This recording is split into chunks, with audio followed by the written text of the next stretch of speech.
C'est une première en terre congolaise, l'organisation d'un forum entre la République du Congo et la République de Côte d'Ivoire. Les deux pays s'unissent pour dynamiser leur coopération économique, longtemps restée sur de bonnes perspectives.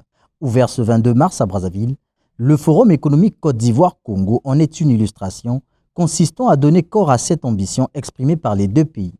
Entreprises, start-up, investisseurs, tous sont présents à ce grand rendez-vous de Brazzaville qui se tiendra pendant 3 jours en vue d'impulser ce partenariat. Coopération économique Côte d'Ivoire-Congo, opportunités et perspectives est le thème de cette première édition dont l'objectif est de mettre en exergue les atouts économiques, culturels et touristiques des deux pays.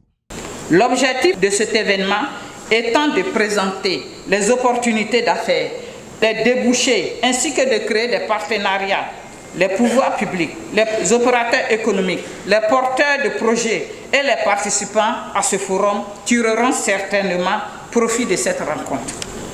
3 panels sont inscrits à l'ordre du jour, à savoir secteur agricole et secteur des ressources animales et halieutiques, moteur du développement économique. Échanges commerciaux entre la Côte d'Ivoire et le Congo, obstacles et perspectives. Tourisme et culture, levier du développement. La coopération économique entre les deux pays augure de bonnes perspectives en raison des opportunités d'investissement présentées par le Centre de promotion des investissements en Côte d'Ivoire et l'Agence congolaise des investissements du Congo. Question de susciter auprès des opérateurs économiques et entreprises congolaises d'investir en Côte d'Ivoire. Il s'agit en substance de booster les investissements et les échanges commerciaux entre le Congo et la Côte d'Ivoire. Essentiellement, il s'agit de ça. Donc nous allons travailler ensemble, travailler à faire venir les investisseurs de la Côte d'Ivoire ici et aussi ceux du Congo là-bas et à travailler également sur les échanges d'expérience parce que nous, on a besoin de leur expérience en matière d'agriculture. Eux aussi, ils ont besoin de notre expérience en matière de forêt. Ah oui, ils ont besoin de notre expérience en matière de forêt parce que nous, on a vraiment des forêts qui sont certifiées, avec des certifications internationales. Et aujourd'hui, eux, ils sont en train de chercher à refaire la forêt. Et parce que j'ai pris des rendez-vous pour ma collègue DG du CPC auprès du ministère de l'économie forestière parce qu'elle veut en savoir plus. Donc c'est un échange d'expérience. Ce n'est pas seulement nous, mais c'est un échange d'expérience. Mais nous, on va également beaucoup en profiter parce que vous savez que l'agriculture, les Ivoiriens sont très forts dans l'agriculture. Et il y a également des échanges B2B. Il y a des sociétés qui sont venues, qui vont travailler avec leurs homologues.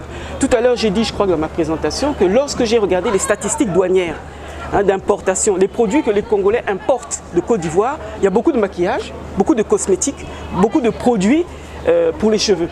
On vous demande de venir investir chez nous ici, pour fabriquer ça ici, au lieu qu'on puisse importer. Parce que si on importe, ça veut dire qu'il y a un marché. Le ministère de la Coopération internationale et de la promotion du partenariat public-privé voit en ce forum une opportunité de mettre en lumière les potentialités du Congo en s'appuyant sur les secteurs prioritaires définis dans le PND 2022-2026. Le présent forum s'inscrit indéniablement dans le cadre du partage d'expériences et d'expertise afin d'optimiser les opportunités d'investissement dans nos pays. La République de Côte d'Ivoire, premier producteur mondial de cacao, a entre autres une expertise avérée dans le domaine agricole.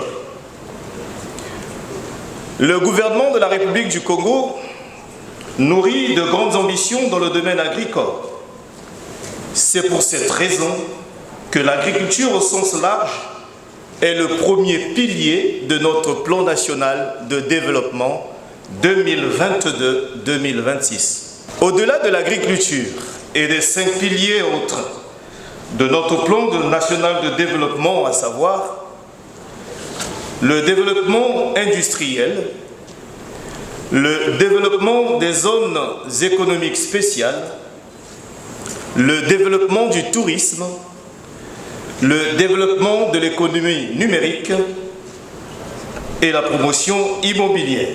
Pour acter cette coopération, 2 accords ont été signés entre les universités Denis Sassou Nguesso et San Pedro et entre le CPC et l'API Congo. Après quoi, les officiels ont visité les stands où sont exposés les produits congolais et ivoiriens, les offres et services des entreprises des deux pays, œuvrant dans une diversité de domaines.